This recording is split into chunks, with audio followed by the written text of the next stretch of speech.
Hmm. Mungkin untuk hari ini singkat aja ya.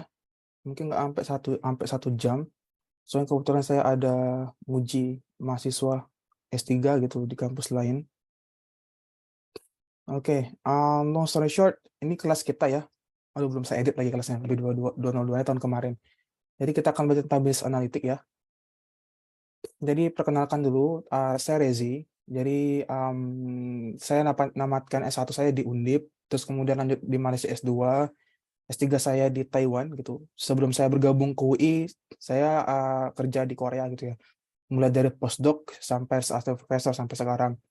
Kemudian semenjak 2022 saya gabung di BRIN sebagai peneliti ASN gitu. Jadi sekarang sambil mengajar juga di UI karena masih ada tanggung jawab. Di samping itu juga saya mengajar di Unpad untuk program magister S2 di ITS dan juga di UI 3 begitu. Untuk beberapa riset terakhir yang mungkin teman-teman nanti mau dikerjakan ya untuk event manajemen, seharusnya nggak hanya itu saja. Jadi Anda bisa lakukan banyak hal lah untuk SDGs kan. Jadi nanti harapannya Anda bisa terlibat lah di beberapa program pengembangan berkelanjutan. Biasanya kalau mahasiswa saya dari tahun ke tahun pasti selangganan jadi lulusan terbaik gitu. Jadi kalau teman-teman butuh bantuan dosen pembimbing ya, nanti coba kita lihat gitu. Kalau tertarik dengan big data ya, saya dengan senang hati akan bisa membantu lah gitu ya, agar Anda bisa lulus dengan cemerlang gitu, kurang lebihnya. Kemudian untuk selama 7 minggu ke depan ya. Jadi kita akan belajar tentang beberapa lebih ke optimasi sebenarnya ini. Jadi kalau teman-teman kemarin di termin pertama saya juga ajar, jadi itu lebih ke statistik sebenarnya. Jadi kan Anda belajar klasifikasi, regresi, terus Anda belajar sentimen untuk Twitter, ya. Terus Anda belajar time series untuk peramalan. Nah, sebenarnya di sesi termin kedua ini lebih ke optimasi sebenarnya. Jadi nanti Anda akan belajar tentang hari ini tentang program linear, perspektif gitu ya. Terus nanti minggu depan kita belajar tentang perspektif, tentang experimentation, sama program-program tak linear gitu. Sampai ke minggu ke-12, 13 ini agak lebih mudah gitu ya, karena sebatas teori. Jadi mungkin selama 3 minggu ini, mungkin nanti teman-teman banyak menghitung sebenarnya. Itu entah gunakan Excel atau gunakan R juga boleh, nggak apa-apa, terserah sebisanya saja gitu. Saya nggak bakal nge-push kok. Nah, kemudian di minggu 12 nanti, dan minggu ke-13 ini lebih agak slow lah ya, karena hanya sebagai konsep aja gitu ya. Hanya beberapa teori-teori aja gitu. Itu kurang lebihnya. Kemudian nanti ada beberapa dosen tamu, dua termin ya. Dua pertemuan. Satu nanti ada di kelas sama Pak Jonathan gitu ya, satu di kelas saya untuk di MySQL gitu. Nanti gitu ada beberapa dosen tamu lah yang kita undang. Kemudian untuk nilai ya, untuk nilai so far sepengalaman 2 tahun terakhir ngajar business analytics sih, kalau nggak parah-parah banget ya lulus-lulus aja sih. Ya, asalkan kalau ada tugas Anda kerjakan ya gitu ya. Jadi saya lebih menghargai nama orisinal gitu ya. Jadi kalau awal-awal dapat nilai 30 gitu ya, 40, saya selalu kasih remedial gitu ya. Jadi saya rajin mengoreksi ya teman-teman gitu ya. Jadi kalau teman-teman gunakan ChatGPT, itu kemarin ada beberapa kelas saya juga saya warning kan ke mereka ya agar tidak mengulangi hal yang sama gitu. Nah, itu juga melanggar etik di akademik ya. Jadi sebagaimanapun ya kerjakanlah seorisinal mungkin gitu.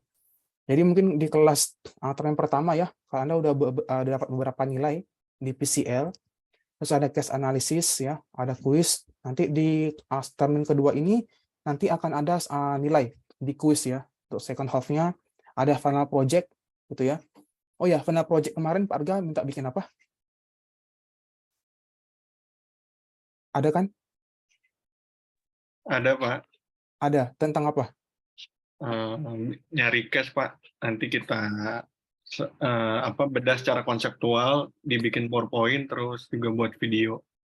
Nah, oke. Kalau sudah ada nanti saya coba lihat dulu ya. Nah, sesuaikan juga itu dengan target yang saya inginkan sesuai apa tidak di final project. Terus kemudian nanti ada individual final assignment ya, 20%. Itu. Jadi nilainya udah clear kan ya? Nggak ada masalah kan? Udah, Pak. Oke, sudah clear. Bisa lanjutkan. Kemudian salah satu salah banyak dari beberapa rules di kelas saya ya, Yang pertama tentu webcam itu harus aktif ya. Juga Anda harus menjadi aktif member lah nanti di sini.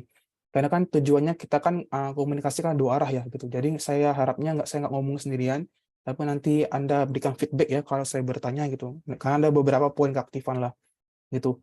Jadi saya ulangi lagi ya, saya di sini sangat menghargai namanya orisinal ya. Mungkin saya berbeda dengan teman-teman dosen lain, saya peneliti di sini. Jadi apapun itu ya harus orisinil gitu ya. Sejelek hasil apapun ya saya hargai gitu. Kalau Anda memang berprogres untuk mengerjakan itu sebenarnya. Gitu.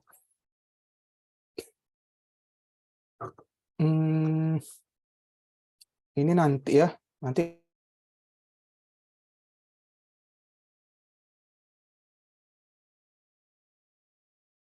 untuk minggu 12 ini SQL ya, nanti dari kelas saya ini seharusnya. Kemudian untuk foto trends nanti ini di kelasnya Pak Jonathan ya. Ini masih belum saya ganti ini di sini. Kemudian nanti ada tim project untuk presentasi, kira-kira kapan-kapan saja. Nanti deh saya coba perbaiki lagi ya. Ini masih yang tahun kemarin untuk kelas-kelasnya.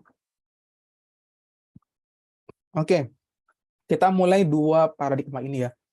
Di sini kalau Anda lihat kan ya di Big Data Analytics gitu ya, atau Business Analytics, kita ada dua pendekatan namanya. Kita ada statistik dan juga expert system. Kira-kira ada yang mau ngasih pendapat dulu, perbedaan dari dua ini apa? Di teman pertama Anda udah baca banyak sebenarnya di statistik. Apa kira-kira perbedaan dari dua ini? Anda belajar klasifikasi, Anda belajar regresi, time series, sentimen di Twitter. Kira-kira gunanya itu untuk apa?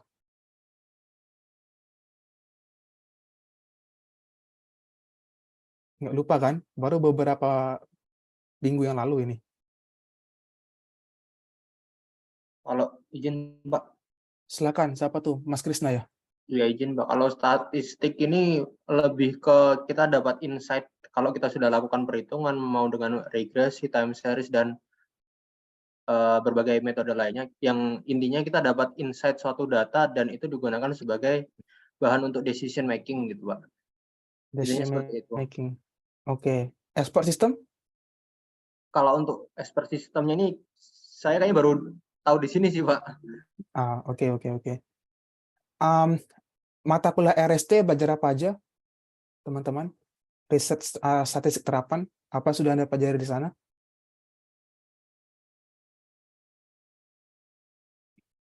Semester kemarin tuh kan? Apa yang Anda pelajarin?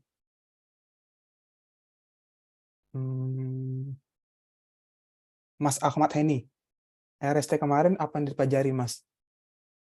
Izin Mbak, mungkin ya dasar beberapa awal-awalnya sih kayak pengertian misalkan beberapa analisis seperti itu, kemudian di paruh kedua itu ada belajar mengenai ANOVA, kemudian regresi seperti itu.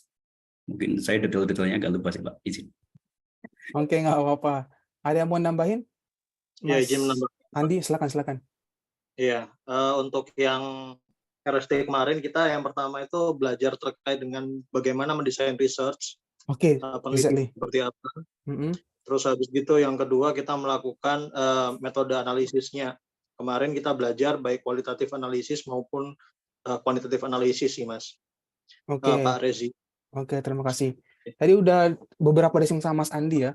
Jadi sebenarnya kalau untuk expert system dia bisa digunakan untuk mendesain gitu ya.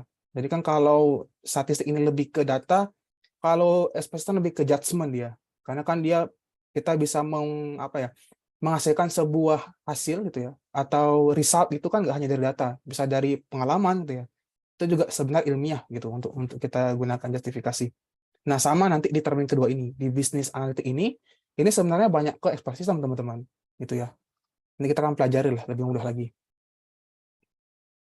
Nah, pertanyaan yang kedua adalah, mengapa Anda harus belajar analitika bisnis? Apa tujuannya? Lulus? Ya jelas lah, ini kan salah satu mata kuliah wajib untuk lulus. Selain itu, Pak Rezi izin jawab. silakan. Mungkin kalau dari saya sendiri, menurut saya mempelajari analitika bisnis ini bisa membantu kita juga untuk melakukan penelitian kita, baik untuk lulusan ini atau mungkin kalau misalkan ke depannya kita melakukan penelitian lagi, itu bisa juga mengklarifikasi terkait variabel-variabel yang kita gunakan juga, kayak gitu sih Pak. Oke. Yang lain mau nambahi? Menambahkan Pak, izin.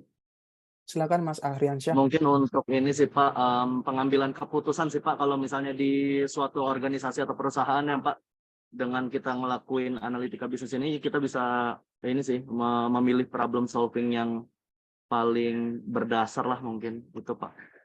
Problem solving yang berdasar. Oke. Terima kasih. Ini saya mau recall lagi ya, karena kan syarat mata kuliah ini sebenarnya RST gitu. Jadi memang beberapa kelas termin kedua memang mungkin ada beberapa dari teman-teman yang masih lupa gitu ya. Apa sih artnya mempelajari ini?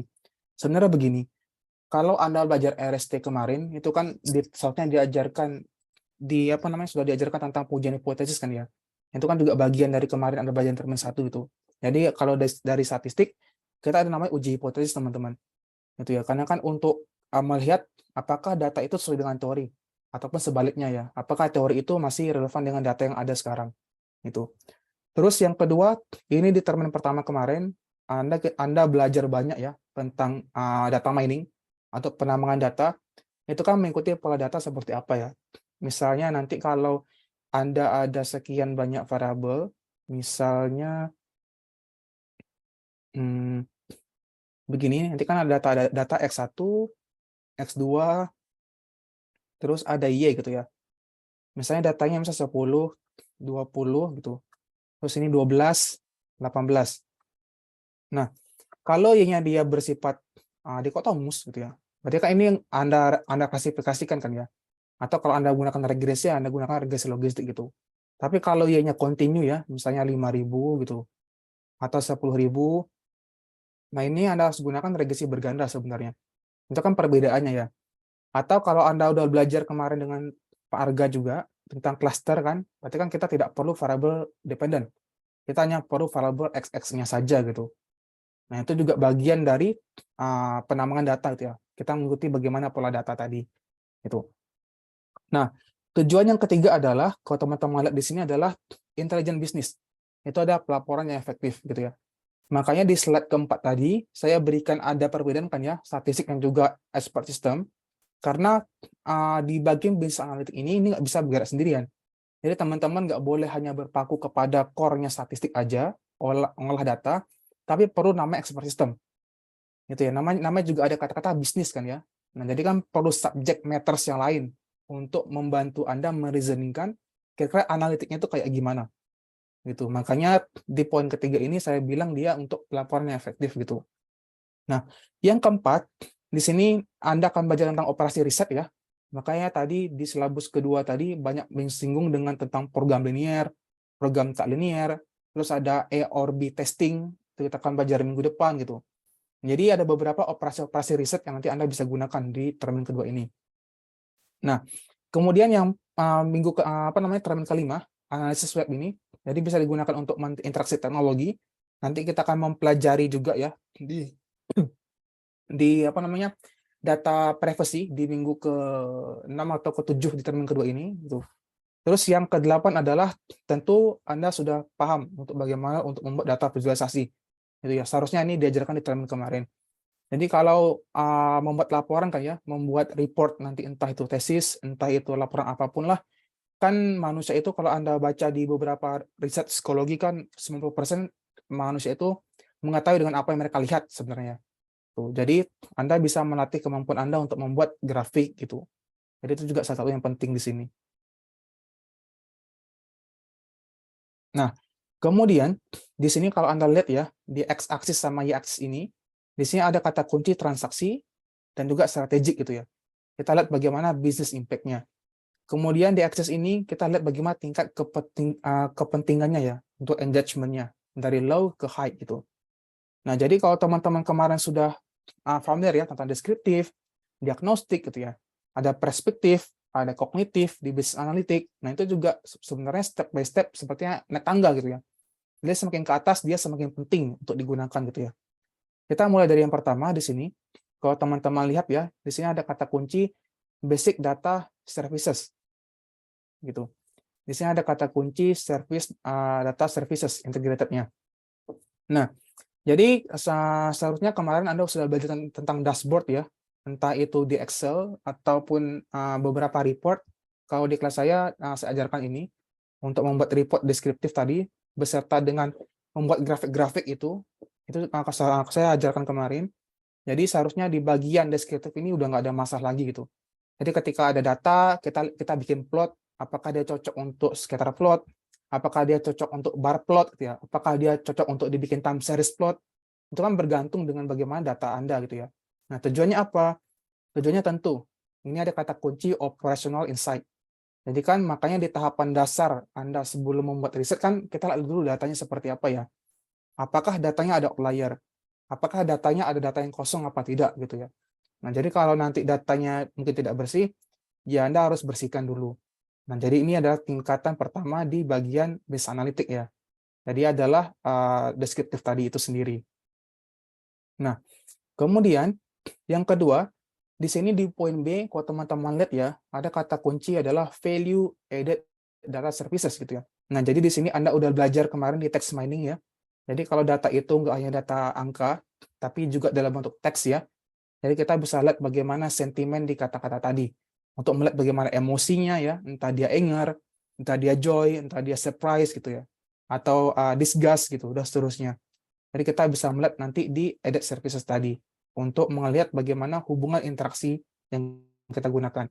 Nah, yang ketiga, ini sudah ada pelajari juga ya di termin pertama kemarin untuk membuat model-model prediktif ya, dan juga perspektif.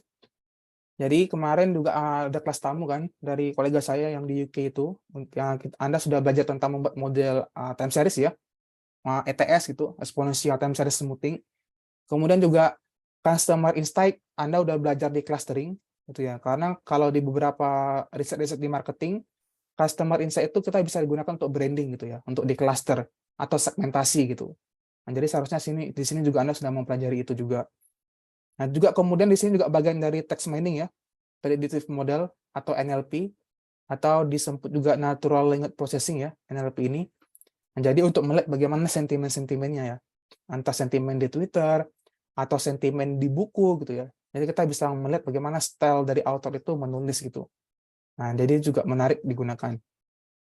Nah, yang terakhir di sini ada kata kunci namanya kognitif gitu ya. Nah, mungkin kita nggak bersinggung banyak di kognitif ini karena ini lebih banyak membahas tentang machine learning, digunakan juga banyak untuk deep learning ya. Jadi kemarin Anda udah belajar sedikit lah, tipis-tipis gitu ya, tentang model-model klasifikasi, Naive Bayes gitu kan ya. Juga Anda belajar tentang SVM diajarin nggak sama Pak Arga? Support vector machine? Nggak diajarin? Cuma random forest ya? Belum ada, Pak. Yang Belum ada, kemarin Pak. diajarin apa aja? Random forest Klasifikasi. juga belum kayaknya. Oh, random forest belum? Belajar sendiri random forest. Belajar sendirian. Berarti kemarin soalnya gimana dong? Bisa dikerjain kan? Ya bisa Pak dengan Wah, bantuan internet Pak. itu soal kemarin yang bikin saya itu. Jadi kalau Anda kesusahan ya harap maklum lah ya. Jadi gitu ya untuk beberapa klasifikasi. Jadi Anda belajar tentang seharusnya diajarkan random forest ya, tentang boosting, tentang variable importance itu. Di bagian 4 ini sebenarnya di termin kedua, termin 1 kemarin. Jadi kalau teman-teman nanti mau belajar lagi untuk tesis ya kita bisa atur waktu lah. Mudah kok itu. Oke. Nah, kita mulai dengan pertama dulu ya, untuk brainstorming dulu. Jadi kemarin teman-teman, bukan kemarin juga sih, tahun lalu lah ya, kita ada event namanya Mandalika kan ya, untuk MotoGP gitu. Jadi event itu kita bisa lihat kira-kira apakah memberikan valuable ke bisnis kita gitu ya. Nah, dari laporan ini kita lihat dari mereka ngeklaim bahwa ada 300% konsumsi aftur yang meningkat itu. Nah, ini bisa jadi kan karena mungkin naiknya penerbangan kan ya dari dan ke Lombok gitu.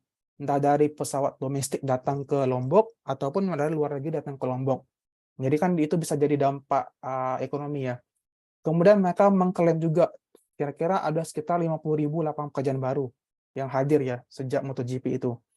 Kemudian mereka mengklaim juga ada 30% dari peningkatan ekonomi lokalnya dan juga klaim bahwa 10 sektornya mulai peningkatan gitu. Nah, dari topik ini kita bisa breakdown dari yang kayak begini nih. Ini kan sebenarnya dari deskriptif dulu, diagnostik, gitu ya, perspektif dan juga kognitif. Kira apa sih yang kita bisa gunakan gitu untuk topik tadi? Nah, jadi misalnya nanti kalau Anda ingin membuat penelitian ya, Anda bisa buat dulu seperti ini. Ini contoh yang tadi. Misalnya dengan tadi topik untuk Mandalika, di tahapan deskriptif tadi, oh kita bisa lihat nih dengan this question bahwa bagaimana kondisi penerbangan di Lombok gitu ya. Jadi kan nanti Anda bisa mungkin mencari data di Angkasa Pura gitu ya, atau data dari mana untuk melihat bagaimana flight duration-nya. Jadi kita bisa lihat apakah memang ada perbedaan gitu ya, event tersebut. Nah, kemudian di sini ada sentimen juga ya. Jadi kalau kemarin Anda belajar tentang sentimen, nanti kita bisa ngambil data itu di Twitter ya, atau di Quora, atau di Facebook, atau di Instagram, atau manapun, as long as API-nya terbuka gitu. Jadi kita bisa melihat bagaimana kondisinya, gitu ya. Apakah ada event itu memberikan dampak yang baik gitu ke netizen gitu ya. Kita bisa lihat juga. Jadi di sini kita bisa gunakan nanti di diagnostik. Kemudian dengan data tadi ya, jadi kalau Anda dapat data penerbangannya, kita bisa lihat gitu, apakah benar ada perbedaan jumlah tourism yang datang gitu ya dari dan ke penerbangan tadi gitu. Jadi dari satu topik ini Anda mungkin bisa membuat gitu kira-kira bagaimana kompleksitinya. Atau mungkin kalau Anda baca beberapa hari lalu ya, 3 hari lalu gitu. Kalau di Instagram lagi heboh ya, katanya Coldplay mau konser di Jakarta gitu. Jadi mungkin nanti Anda bisa bikin juga kira-kira bagaimana bisnis analitiknya gitu. Apakah benar kalau Coldplay datang itu memberikan return yang banyak untuk Indo ya? Kalau Anda bandingkan dengan K-pop, bagaimana kalau Blackpink datang gitu? Kan itu juga riset yang menarik kan untuk Anda bikinkan gitu. Nah, jadi Anda bisa bikin juga seperti nanti. Nah, makanya long story short ya. Jadi di sini kalau Anda lihat ya, inti dari semua big data analitik itu adalah jadi tahapan yang tadi Anda bikin kayaknya deskriptif dulu untuk melihat bagaimana apa yang telah terjadi ya, what has already happened gitu ya, real time-nya bagaimana. Jadi itu dijawab ke BI untuk descriptive analytics. Kemudian kalau nanti Anda akan menanya atau menjawab ya this question tadi, lebih ke why gitu ya, mengapa dan juga what gitu. Nah, jadi Anda bisa gunakan nanti model-model prediktif seperti regresi, seperti nanti regresi berganda untuk melihat hubungan antara variabel, atau ketika dia seriesnya adalah waktu gitu ya, Anda bisa gunakan time series gitu, menyesuaikan gitu. Nah, tapi kalau nanti risk question-nya adalah which decision ya, jadi kalau nanti Anda misalnya punya banyak plan ya, misal plan tahun ini Anda mau traveling ke Thailand tuh, atau plan yang lain adalah Anda ingin umroh. Nah, jadi kan nanti Anda bisa bikin kan ya, kira-kira plan-plan mana gitu yang sesuai dengan budget Anda atau waktu Anda gitu ya, atau tentang kebutuhan Anda. Nah, itu Anda bisa bikin di perspektif. Makanya perspektif ini dia lebih ke melihat bagaimana perbedaan beberapa option gitu. Jadi Anda bisa membuat dengan hal yang demikian gitu ya. Tujuannya juga sama. Karena kita ingin melihat di sini tadi sudah disebut sama Mas Andi ya, untuk melihat decision making-nya gitu ya. Jadi dari data apa yang ada, kita ingin lihat dan kita ingin dapatin kira-kira bagaimana decision making-nya. Begitu. Nah, jadi di sini kalau untuk Anda lihat perbedaannya ya, kalau untuk di RST kemarin ya, jadi Anda belajar baik tentang uji hipotesis ya, karena kalau Anda baca-baca di paper-paper yang terbitan dari marketing gitu ya, atau bisnis gitu, nah itu banyak sekali yang dia membahas untuk menguji hipotesis teman-teman. Makanya kan Anda belajar kemarin ada model SEM kan ya, structural equation model gitu. Nah, jadi dia untuk melihat bagaimana uji hipotesis gitu ya. Nah, beda dengan business analytics sekarang. Kalau sekarang kita itu tidak berawal dari hipotesis, tapi kita berawal dari data. Gitu ya. Makanya di sini kita lebih melihat apakah kita itu lebih oportunistik gitu. Nah, makanya kalau Anda gunakan beberapa model-model klasifikasi kan ya, kita ada kata kunci nanti untuk milih namanya variable importance gitu ya. Kira-kira kalau Anda gunakan 10 misalnya Anda ada 1000 variabel gitu. Kan nggak semuanya penting digunakan. Jadi kita bisa memilih gitu kira-kira mana yang paling penting untuk digunakan atau tidak gitu ya. Nah, makanya sebenarnya kalau di era sekarang ini lebih ke data is the king, teman-teman. Nah, kalau untuk beberapa model di RST ya, kalau Anda gunakan itu lebih ke data driven. Karena kan dia untuk menguji hipotesis.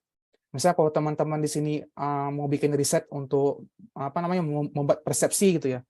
Persepsi produk, apakah nanti ada misalnya persepsi untuk tourism, apakah ada kemampuan untuk mereka revisit gitu ya. Revisit intentionnya apakah ada apa tidak gitu ya. Itu bisa Anda gunakan juga untuk diuji hipotesis. Jadi itu selera ya. Jadi kalau Anda lebih suka untuk menguji hipotesis ya silakan. Tapi kalau Anda lebih ke opportunistik juga nggak masalah itu, silakan.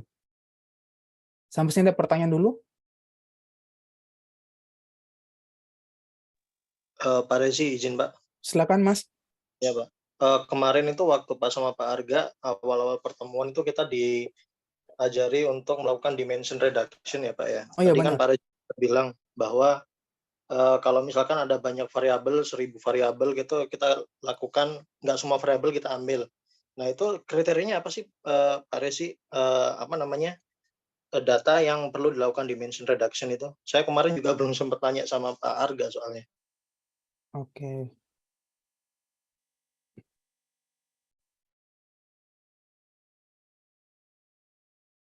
Ini contekan ya.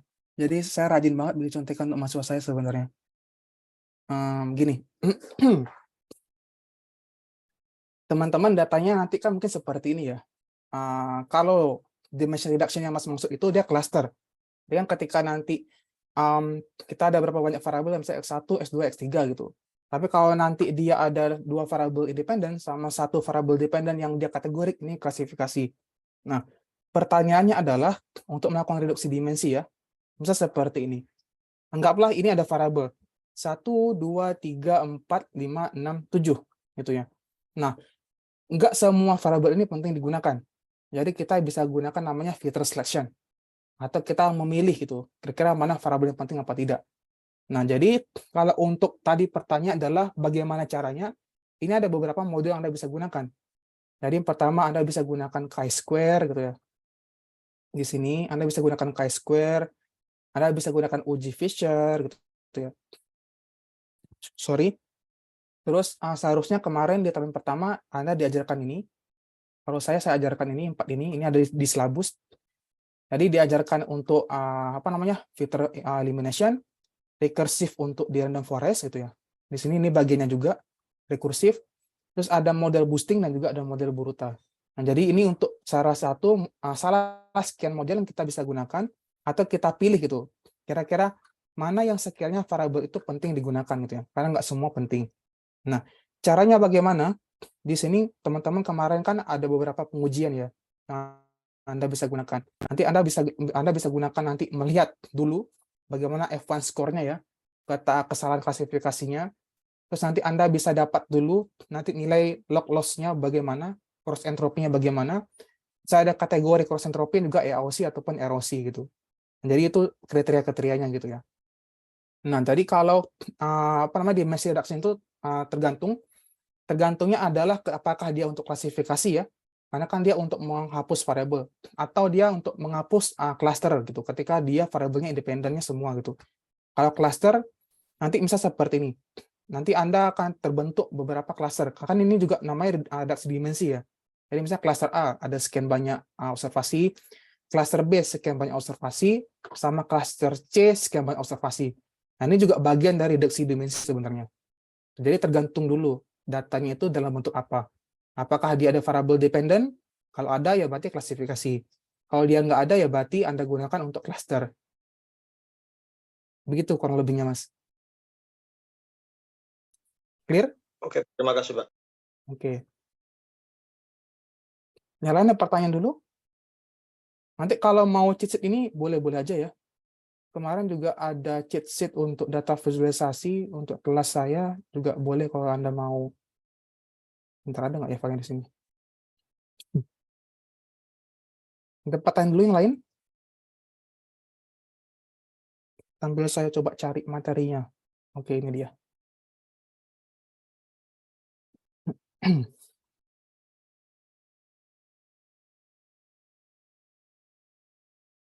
Nah, ini contoh untuk data visualisasi di minggu keberapa ya? 2 kalau nggak salah.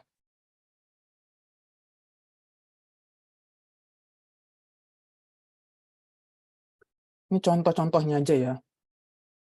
Saya zoom dulu. Ini ada banyak contoh tuh. Misalnya, nanti kalau data Anda seperti ini ya, ada dalam bentuk time series angka, terus ada kategorikal nama, terus ada angkanya berapa, yang Anda bisa gunakan nanti namanya stream. Seperti ini, dari tahun ke tahun tuh ya. Year on year-nya bagaimana. Kemudian ada distribution gitu. Jadi Anda bisa bandingkan kira-kira bagaimana untuk kelas dari setiap variabel ini. Terus ada send key, ada biswarm dan seterusnya gitu. Terus kemudian kalau nanti Anda ingin membuat korelasi, ya Anda bisa gunakan seperti ini. Dan nanti ada plot juga ini untuk dapatin bagaimana hubungan scatter plot ya antar variabel, terus distribusinya bagaimana dan angka korelasinya berapa gitu. Nah, jadi ini juga kemarin saya ajarkan juga untuk membuat data visualisasi ini untuk report di minggu kedua. Itu kan juga sesuai dengan silabus kemarin. Jadi kalau teman-teman mau untuk belajar ulang lagi ya nggak apa-apa, nanti saya kasih codingnya di Emas ya, untuk Anda lihat gitu.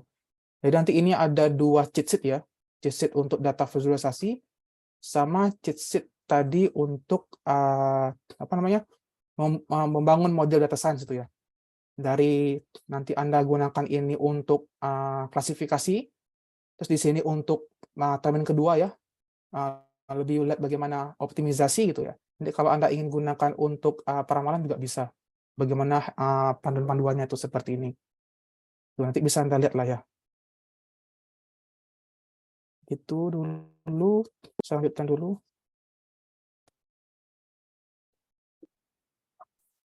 Oke, ini saya mulai untuk minggu pertama ini ya.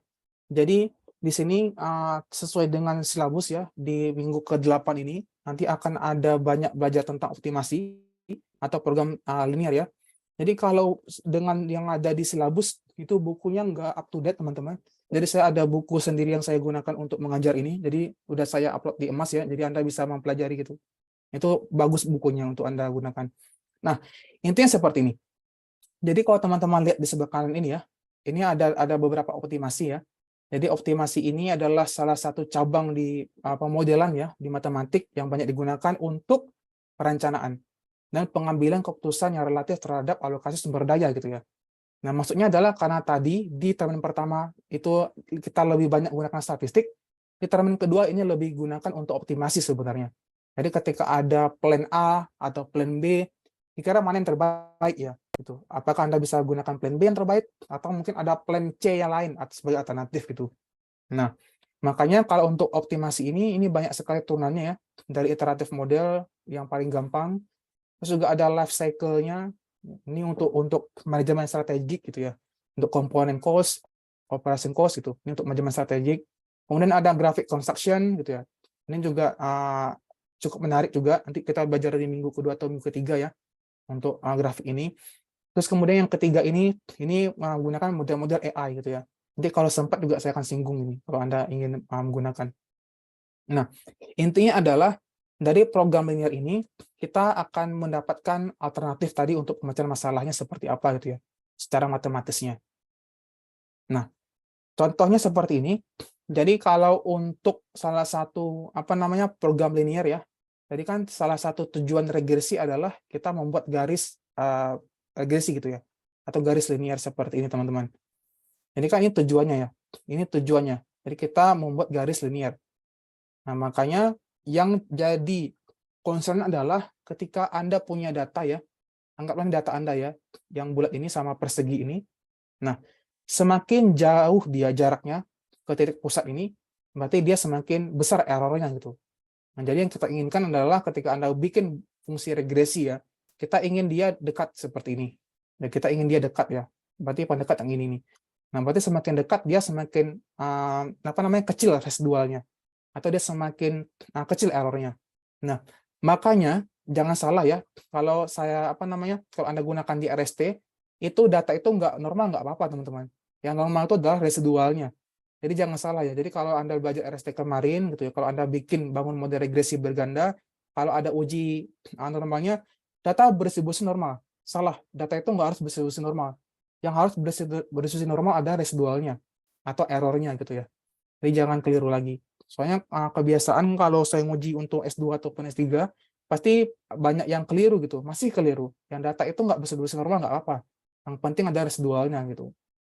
Nah, makanya salah satu masalah ya untuk program linear adalah kita ingin melihat atau kita ingin membuat sebuah fungsi ya untuk memaksimalkan. Kalau kita ingin memaksimalkan, kalau kita ingin meminimalkan cost ya kita minimalkan itu. Jadi tergantung ya. Jadi nanti tergantung bagaimana masalah Anda, apakah masalah Anda untuk memaksimalkan produksi, boleh. Atau masalah Anda adalah untuk meminimalkan cost, itu juga boleh gitu. Jadi yang namanya maksimal nggak selalu baik, yang minimal juga nggak selalu jelek gitu ya. Jadi bergantung dengan masalah Anda apa gitu ya. Kalau tujuan kita minimal cost ya kita minimalkan gitu. Jadi kita bisa lihat bagaimana fungsinya nanti. Nah, kemudian nanti akan ada namanya pembatas ya, atau daerah arsir, atau daerah-daerah penerimaan itu. Nanti akan ada familiar di sini. Ada kata kunci namanya pembatasan atau kendala hadir gitu di bahasa Indonesianya. Nah, kalau Anda baca buku-buku terbitan kampus-kampus barat ya, misalnya IPB gitu ya, itu kan banyak banget bahasa-bahasa baku Indonesia. Nah, jadi di sini kendala hadir itu namanya hyperplane ini, gitu ya. Jadi batasan gitu ya, batasan daerah arsir. Kalau di matematika SMP kita dulu, gitu ya, kendala hadir. Nah, terus yang ketiga adalah kita bisa melihat bagaimana alternatif yang tersedia. Ya, jadi kan nanti banyak plan ya, misalnya tujuannya adalah untuk memaksimalkan atau meminimalkan gitu. Berarti nanti akan ada banyak plan. Saya plan A bagaimana, plan B bagaimana, plan C bagaimana, dan seterusnya gitu. Jadi tergantung. Nah, yang keempat, nanti ini tergantung dengan tipe-tipe permasalahan ya. Apakah dia linear ataupun dia tidak linear gitu. Jadi bergantung lah dengan topik atau soal-soalnya bagaimana. Nah, untuk lebih jelasnya, ini ada contoh soalnya. Bukan ini. Oke, begini. Ini tadi yang saya bilang ya, namanya daerah visible region gitu ya, atau daerah penerimaan gitu. Kita ada soal misalnya seperti ini. Sebuah perusahaan memproduksi 2 model kursi, P, 4P, dan 3P gitu ya. Ini berarti kita ada 2 produk. Kita ingin membuat produksi 4P dan juga 3P. Gitu ya. Yang pertama adalah model 4P. Jadi kalau teman-teman ya ingin membuat model 4P, berarti kita butuh 4 kaki, 1 kursi, dan 1 punggung. Gitu ya. Kalau Anda ingin membuat model 3P, Anda butuh yang namanya 3 kaki dan 1 kursi. Gitu ya. Awal-awalnya perusahaan ini mempunyai stok gitu ya. Stoknya adalah 200 kaki, 500 kursi, dan 100 punggung. Gitu ya. Ini kan berarti kan concern-nya tadi ya. Nah, jika perusahaan membutuhkan lebih banyak kaki, kursi, dan sandaran, perusahaan dapat membeli balok kayu standar yang harganya 80.000 per blok. Gitu. Berarti ini adalah harganya, price-nya. Jadi kan kita ingin sebenarnya kan meminimalkan produksi kan ya. Kita ingin memaksimalkan return-nya bagaimana. Nah, tapi di sini perusahaan dapat memproduksi 10 kursi, 20 kaki, dan 2 punggung dari balok kayu yang standar tadi. Nah, tadi ini ada beberapa syaratnya tadi ya. Perusahaan dapat memproduksi 10 kursi, 20 kaki, dan 2 punggung. Gitu. Nah, jadi ketika perusahaan ini ingin membuat modelnya tadi ya, kalau 4P tadi, ini ada 30.000. Nah, ini 30.000, kemudian model 3P adalah 40.000. Sebentar. Model 4P adalah 30.000, model 3P adalah 40.000. Berarti kalau kita lihat di sini lebih menguntungkan kalau kita membuat atau memproduksi model 3P kan ya. Biaya produksi berarti kan semakin kecil, berarti semakin menguntungkan yang 4P ini dibandingkan 3P gitu. Nah, tapi tergantung tadi dengan bagaimana nanti jumlah produksi tadi. Nah, kan kita bisa lihat kan ya, kita ingin memaksimalkan return, berarti kita harus memangkas produksi gitu. Nah, jadi di sini ada concern juga. Terakhir, perusahaan menginformasikan bahwa jumlah minimum kursi yang harus diproduksi adalah 1.000 unit per bulan. Nah, jadi Anda bisa membuat nanti bagaimana program linearnya gitu. Nah, caranya seperti ini. Ini soal SMA ini konsep yang saya ambil. Nah, jadi di sini kita ada variabel yang saya sudah buat ya. Jadi sebutlah bahwa dia ada X4P. X4P adalah jumlah kursi yang diproduksi. Gitu ya. Kemudian di sini saya ada data lagi, variabel namanya X3P. X3P adalah kursi 3P yang akan diproduksi. Dan XY adalah jumlah balok yang dibeli. Gitu ya. Nah, makanya di sini saya bisa buat dalam bentuk vektor ya. Jadi ada 3 variabel yang saya gunakan, yaitu X4P, X3P, dan XW gitu ya. Jadi di sini adalah syarat-syaratnya tadi. Kita kembali ke slide tadi. Kita baca lagi. Jika perusahaan membutuhkan lebih banyak kaki, kursi, dan sandaran, perusahaan dapat membeli balok kayu standar dengan harga 80.000. Terus kemudian perusahaan dapat memproduksi 10 kursi, bla bla blanya. Yang terakhir adalah perusahaan menginformasikan bahwa jumlah minimum kursi yang harus diproduksi adalah 1.000 unit per bulan. Tentukan program linear yang meminimalkan total biaya. Biaya produksi 2 kursi ditambah pembelian balok kayu baru. Berarti di sini kalau meminimalkan fungsinya minimal apa maksimal, teman-teman? Meminimalkan. Ini soal dulu waktu kita ujian SNMPTN ini. Itu zaman saya sih 2011. Berarti programnya maksimal apa minimal? Minimal kan ya seharusnya? Berarti ada programnya minimal apa? Ya, program minimal. Maka di Meminimalkan sini harga saya jadi minimal kan tujuannya kan minimal cost kan. Kita terang lagi ya. Kita ada 2 model produk nih di sini. Yaitu adalah model 4P dan 3P. Oke. Kondisinya adalah ketika nanti mau dibikin model 4P ini, kita butuh 4 kaki, 1 kursi, dan 1 punggung. Gitu ya. Kalau kita butuh 3P, kalau kita ingin membuat 3P, kita ada 3 kaki dan 1 kursi. Nah, dari namanya sini saja, berarti kan kalau kita membuat satu produk ini lebih banyak bahan kan ya, daripada model 3P. Kita setuju kan ya? Ini lebih banyak bahan tuh. Kalau Anda tambahkan ini kan 4, 5, 6. 6 bahan gitu. Sementara kalau 3P kita hanya butuh 4 bahan. Gitu ya. Nah, tapi di sini kita hanya ada stok gitu ya. Kita ada stok awalnya adalah 200 kaki, 500 kursi, dan 100 punggung. Nah, berarti kan kalau kita gunakan ini semuanya untuk 4P, ya terlihat juga kira-kira menguntungkan apa tidak gitu ya. Atau nanti Anda ingin membuat 70-30, boleh. Misalnya, di sini karena dia ada, ini ada 200 kaki, 500 kaki dan 100 punggung ya. Anggaplah ini bisa dibikin 1.000 barang gitu. Nah, kalau Anda mau bikin 70-30 boleh. Ini kan kita bikin simulasi ya namanya. Saya 70 untuk 3P atau 30 barang untuk 4P. Boleh kok. Jadi kan kita bisa lihat apakah mana yang sekiranya nanti memungkinkan tuh ya, maksimalnya gitu. Nah, itu tujuannya untuk bisnis analitik ini. Nah, jadi di sini karena tujuannya dia adalah untuk memproduksi 1.000 unit ya. Jadi kalau nanti Anda mau bikin misalnya 700 model 4P dan 300 3P, apakah menguntungkan apa tidak? Tuh kan lebih ke sana sebenarnya. Jadi nanti kita bisa bikin kira-kira bagaimana modelnya gitu ya. Jadi di sini saya bikin seperti ini. Nah, jadi karena tadi syaratnya adalah 30, 40 dengan 80 ya. Untuk cost totalnya di sini. Ingat ya, 30, 40, 80. Dapatnya dari mana tahu kan? Ini 80.000 per balok. Sini ya. Terus tadi juga ada 40.000 per kursi. Ini dari sini ya, 30, 80, 40 tadi. Nah, maka saya bikin seperti ini. Modelnya adalah model cost, terus variabel tadi adalah kursi 4P gitu ya. X4P, terus X3P, sama XW. Berarti karena dia 30.000 ya untuk 4P, maka saya bikin 30X. Kesatuannya sama kan ya, 1.000. Kan saya bisa hapus belakangnya itu ribuan. Jadi saya bikin 30. Berarti 30X X4P, kemudian 40X3P gitu ya, dan ditambah 80XW gitu, sama dengan minimal cost. Nah, ini adalah model kita. Nah, artinya di sini kita bisa bikin ya, nanti berapa produknya ya, 30, 40, 80. Nah, ingat tadi ada batasannya. Jadi kalau kursinya itu berapa gitu ya. Tadi ada di soal kan ya. Misalnya kalau kursi X4P ditambah X3P gitu ya. Berarti lebih kurang sama dengan 500 ditambah 10XW gitu. Berarti ini adalah blok kayu yang diperlukan.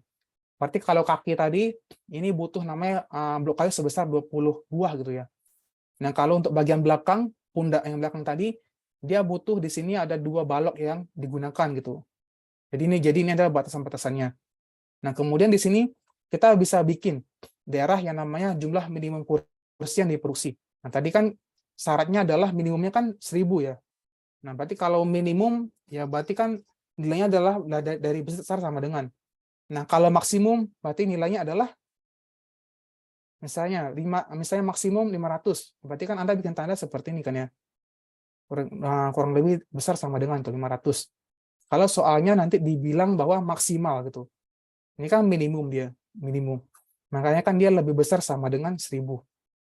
Ini di soal tadi ya. Nah, makanya karena dia dalam bentuk vektor, kita bisa bikin namanya dalam bentuk matriks seperti ini. Gitu. Jadi di sini ada informasi ya. Nilainya berapa, gini di sini 1 gitu ya. Di sini 4. Jangan bingung ya. 100, kita bisa gunakan 1 nggak apa-apa, di sini 1, terus 1 gitu ya. Jadi kita bisa bikin dalam bentuk matriks 1 4 1 1 1 3 gitu ya. 0 1 karena dia 0 nggak ada informasinya. Terus di sini kita bisa bikin karena dia dalam bentuk sebelah kanan ruasnya, makanya negatif gitu ya. Jangan bingung. Di sini negatif 10, negatif 20, negatif 2 juga 0 gitu ya. Karena kan dia tidak ada XW. Jadi kalau bingung, Pak ini kenapa 0? Ya kita nggak ada XW di sini. Karena dia adalah bentuk konstanta gitu, 1000. Itu ya. Jangan bingung ya. Di sini X4P, itu ya, saya ulangi lagi. Nah, di sini X3P, itu ya. Ini adalah X4P. Lagi gitu. Nah, jadi di sini ada beberapa variabel kita gunakan. Ini XW-nya. Saya ulangi ya. Ini X4P, X4P. Terus ini adalah X3P. Ini adalah XW yang pindah dari kanan ke kiri ya untuk matriks tadi. Kemudian di sini adalah nilai konstanta tadi berapa gitu ya. 500, 200, 100 dan juga 1000. Nah, kalau dia positif ini kan pindah ke ruas kiri kan dia negatif kan. Gitu. Jadi ini adalah matriksnya. Nah, untuk cara pengolahannya seperti apa? Jadi nanti Anda bisa gunakan di R seperti ini. Mudah aja kok. Pelan-pelan. Yang pertama, Anda perlu yang namanya library LPsolve gitu ya. Jadi kalau Anda nggak ada library ini nggak bisa. Jadi Anda harus install dulu package-nya. Tahu kan cara installnya kan ya? Tinggal cari aja package tuh, install, terus nanti ada LPsolve gitu ya. Nah, tinggal diinstal aja itu. Jadi saya nggak ngajarin lagi, seharusnya sudah pada pro di sini. Jadi saya panggil ya di sini require LPsolve. Oke, aman.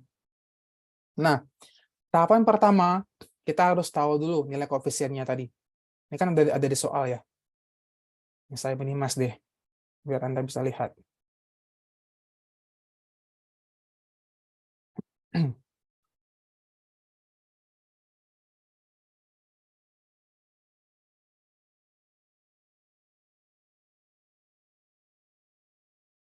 Nah, ini set koefisiennya ya, 30, 40, sama 80. Ini kalau tanya dari mana, ini dari soal tadi. Gitu ya. Nah, kemudian ini dalam bentuk matriks ya. Jadi kita dalam bentuk matriks, nilainya tadi ini. Yang ini, 1411, gitu ya. 1411, kemudian 1301. 1301. Ini kalau ada masih nanya, kosong kenapa? Karena dia tidak ada X3P-nya, Pak. 3P-nya. Makasih, Mbak. Jangan bingung ya, ini soal kita dulu masuk SNMPTN ini. Nah, kemudian di sini ada 10, 20, 21. Ya, minus 10, minus 20, minus 2, 0. Oh, sorry, 0. Karena dia nggak ada XW di sini. Tuh ya. Ini dalam bentuk matriks ke B tadi. Jadi, coba kita running ya. Bentar. C dan A. Kita clear dulu. C kita ini koefisien, ini A kita.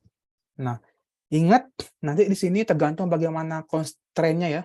Ini karena constraint-nya ada 500, 200, 100 dan 1000. Kita running aja. Berarti kita udah ada B. Nah, ini constraint direction-nya tergantung soal ya. Nanti kalau dia lebih besar sama dengan itu ya. Terusnya 2 aja cukup nih. Lebih besar sama dengan atau dia lebih besar sama dengan tergantung gitu ya. Nah, nanti ini sesuaikan dengan bagaimana constraint direction-nya bagaimana. Learning aja. Nah, kemudian di sini kriterianya ya. Karena kriterianya tadi adalah minimum, jadi saya gunakan minimum. Nanti kalau ada soal tadi, maksimalkanlah fungsi tersebut. Ya, Anda ganti nilai max di sini. Ya, seharusnya nggak ada masalah ya. Di sini nilai minimum. Nah, terus kita bisa running nih. Bagaimana nilai optimumnya? Gunakan best solution tadi. Kita running. Nah, berarti ini solusi tadi, yang paling optimal. Jadi Anda nggak usah ngitung capek-capek di Excel ya. Jadi kita udah dapat di sini. Berarti di sini adalah 420 apa namanya 4P kita, balok kayunya tadi. Terus ada 580 untuk S3P, dan juga ada 161 XW tadi. Nah, jadi ini adalah nilai optimal kita gitu, kalau Anda gunakan. Nah, jadi kita dapatlah total cost-nya. Total cost-nya adalah 48.680 gitu. Nah, jadi dari soal ini ya, yang tadi kita ada 2 produk. Produknya adalah membuat model kursi 4P dan juga model kursi 3P gitu. Bagaimana hasilnya? Nah, berarti kita bisa dapetin kayak begini. Kita bisa dapetin bahwa yang kita bisa bikin di sini ada 420 kursi ya S3P gitu ya. Dan kita butuhkan 161 balok kayu. Total cost-nya adalah 48.000 gitu ya. Kalau ditambahkan 1.000 tadi berarti sekitar 4.800.000 gitu ya. Dan seterusnya lah. Jadi nanti Anda bisa bikin seperti ini. Total cost-nya berapa tengah di running.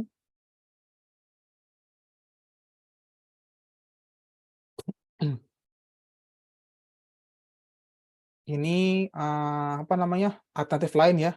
Kalau nanti kita bisa bikinkan gitu. Ini alternatif lain. Nanti Anda bisa cek lagi ke bawah constraint-constraint-nya gitu. Kalau Anda ingin melihat juga. Get variabelnya berapa. Nah, sama tadi. Jadi ini cuma alternatif kan ya. Cuma alternatif bagaimana ketika dia misalnya kalau Anda ingin nilai dari kurang besar sama dengan berapa. Kalau kondisi kedua apakah dia akan lebih besar dari 1.000 bagaimana gitu. Nah, hasilnya juga masih sama.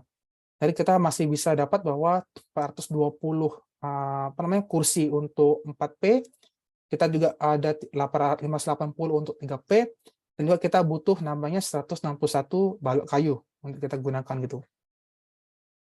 Begitu. Ada pertanyaan dulu?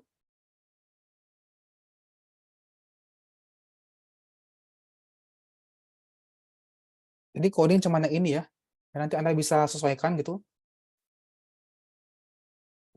Kalau tidak ada, di sini ada beberapa contoh soal. Kalau nanti Anda mau gunakan, atau nanti saya kasih soalnya aja deh. Anda bisa kerjakan. Nah, ini kan gampang nih. Maksudnya karena ini soal SNMPTN kan ya. Jadi kan seharusnya masih fresh lah teman-teman yang kuliah itu. Apalagi SIMAK UI kemarin kan. Jadi kan di sini sama kayak soal tadi. Misalnya dia mau bikin produksi gitu ya. Produk A1, produk kedua gitu. Plannya berapa? 1, 2, 3. Berapa banyak profit per batch-nya berapa gitu. Kadang-kadang juga kalau saya transit terbang ya saya juga sering bikin kayak gini sih, lumayan ngisi waktu gitu. Ini kita bisa lihat ngitung-ngitung bagaimana produksi time-nya juga gitu ya. Dari hitung-hitungan ini. Nah, jadi nanti di sini ada beberapa soal ya. Saya coba bikinkan untuk Anda. Per kelompok aja nggak apa-apa. Ini ada berapa mahasiswa ya di sini?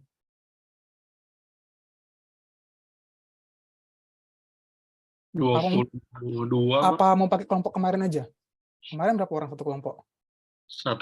Kemarin satu kelompok variasi 4-5, Pak. Waduh, banyak banget 4-5. Kebanyakan nggak kalau teman-teman 4-5? Orangnya? Sebenarnya nggak masalah sih Pak kalau 4-5. Oh, oke. Soalnya khawatirnya ya ini kelas kemarin sih. Kalau semakin banyak ya orang tua aja yang ngerjain gitu. Tapi kan itu kan pilihan ya. Nggak masalah. Kalau Mbak siapa? Agatha ya? Iya Pak. Oke, pakai kelompok kemarin aja nggak masalah. Fine Ini, Pak, nggak apa-apa. Oke, ini masih mudah lah untuk Anda gunakan soal ini. Begitu, saya ulangi lagi ya. Jadi di sini adalah codingnya. Sama persis apapun soalnya, pasti dia model kayak begini. Gitu ya. Di sini sudah saya berikan. Ketika nanti ada koefisiennya berapa ya, Anda cantumkan di sini. Di sini adalah constraint matrix-nya bagaimana. Nanti ada di soal ya. Kalau dia ada sekitar 10 variabel ya 10 kali 10 gitu. Semakin banyak semakin kompleks. Nah, di sini juga nanti menyesuaikan bagaimana constraint dari setiap yang akan kita maksimalkan atau kita minimalkan tergantung ya di B ini nggak ada masalah. Ini nanti tergantung sama yang tadi saya sampaikan, Anda ingin memaksimalkan atau Anda ingin meminimalkan gitu ya. Nanti diganti di sini ya. Kalau minimal berarti minimal, kalau maksimal berarti maksimal di sini. Nanti di sini optimumnya berapa, Anda running, nanti akan ada dapat solusinya berapa gitu ya di sini. Begitu. Kalau soal tahun kemarin, bukan di mana ya? Oke, di sini. Ini tugas tahun kemarin. Nah, misalnya di sini ada soal. Anggaplah latihan dulu ya. Misalnya si Bapak ini ingin melakukan penelitian gitu di Bandung, Jakarta, Surabaya, sama Malang gitu ya. Nah, misalnya karena dia mau pelatihan ya, tentu dia butuh peneliti. Di sini ada asesmen peneliti, kalau di Bandung butuh berapa orang, terus butuh berapa surveyor, dan berapa banyak orang yang akan selesai. Nah, logikanya adalah semakin banyak yang diundang atau dibutuhkan, berarti semakin selesai kan cepat, ya tentu itu juga akan memangkas waktu yang lebih besar. Gitu ya. Nah, makanya tujuannya adalah kita ingin melihat gitu, yang mana optimalnya. Jadi kita ingin melihat bagaimana optimalnya ketika ada budget sekian ya, 58 juta gitu. Mereka berapa banyak asisten peneliti ataupun surveyor kita bisa gunakan. Nanti Anda bisa coba ya, nanti saya kasih ini untuk Anda pelajari sama persis. Jadi nanti di sini ada kendalanya berapa, 5x1 ya, 12x2 lebih besar sama dengan 4 karena dia 4 hari maksimalnya. Terus 8 di sini 70, terus bisa sama dengan 3. Terus 4 ya, ditambah 35x2, karena 35 surveyor. Terus ini lebih sama dengan 4, dan 2x1 dan seterusnya. Nah, codingnya sama kayak tadi ya. Jadi di sini koefisiennya tadi berapa, nominal angkanya. Karena harganya 58 juta, berarti sini 58 juta gitu. 58 juta, 78 juta gitu. Ini matriksnya, nanti kita bisa dapat nilai total cost-nya berapa. Begitu kurang lebihnya. Nanti Anda bisa coba aja ya setelah kelas ini ya. Sama kayak begini nanti. Ini juga soal yang lainnya gitu ya. Misalnya ada jenis metode, berapa banyak hari yang dibutuhkan, berapa banyak asistennya gitu ya, biayanya berapa. Jadi kita bisa dapat kira-kira bagaimana total cost-nya gitu. Gitu dulu untuk hari ini. Ada pertanyaan?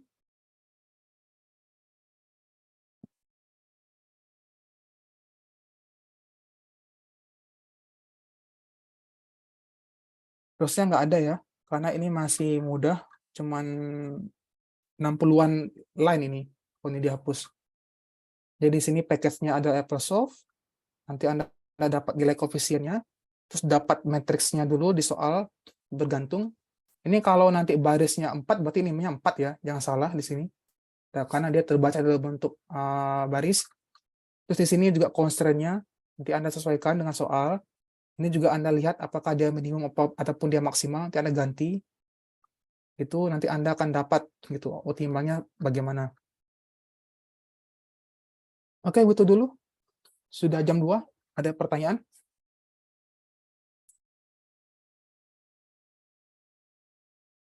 Oke, 80% bingung. Pak, Saya maklum kok. Silakan Mas Rustam, Pak Rustam. kode yang tadi kira-kira di-share nggak ya buat belajar gitu atau gimana? Share nggak ya? Share kali. Ada lah dong, di Mas Pak. 2, Pak. Udah saya share di Mas 2, emang nggak ada ya? Kalau PPT yang Bisa. terakhir kayaknya nggak ada, Pak. Oh iya, Saya Pak. cek. PPT nggak ada, Pak. R-nya ada, Pak. R-nya ada, Ada. PPT nggak ada. R-nya ada, PPT-nya yang Oh. belum. Oke, nanti saya upload PPT-nya. Bentar. Ya nggak? Oh iya benar. R-nya ada, PPT yang ada. Oh iya benar. Oke, setelah kelas ini nanti saya upload dengan video kuliah ya. Terus untuk minggu depan kita balik lagi ke hari Rabu ya. Rabu jam 11. Saya jam 9 Anda. Siapa? Itu ya. Oke, ada pertanyaan teman-teman? So far? Mau nanya sih, Pak. Silakan. Tadi tuh berarti case-nya itu ada case kayak kan tadi cuma nyari nilai optimum sama total cost gitu ya, Pak. Ya, Kira-kira cuman. ada case lain nggak sih buat ini? Oh, ada dong di soal ini. Makanya nanti kan bisa dibaca. Nanti saya kasih kelompok harus mengerjakan soal nomor berapa gitu. Caranya sama kayak yang Bapak ajarin apa beda lagi nanti? Kita harus Sama sih seharusnya, cuma diganti constraint ini aja sih, Mbak. Harusnya Oke. sama ya. Heeh. Ya paling kalau soal-soal tadi ya gunanya untuk maksimal ataupun minimal. Yang paling nanti yang beda mungkin kayak begini, karena dia ada satu kendala gitu ya, misalnya satu berapa gitu, yang lain dia ada 3 kendala, atau dia 2 kendala gitu paling ya. Kalau untuk semua modelnya sama kayak begini. Yang beda kan kalau dia ada berapa banyak, misalnya satu dia ada kendala satu, atau dia ketika dia ada 2 kendala seperti ini gitu. Gitu. Clear ya? Nangkep kan?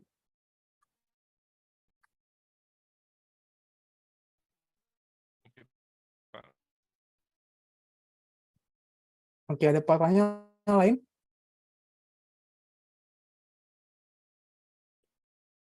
Kalau nggak ada, ini ada waktu 8 menit.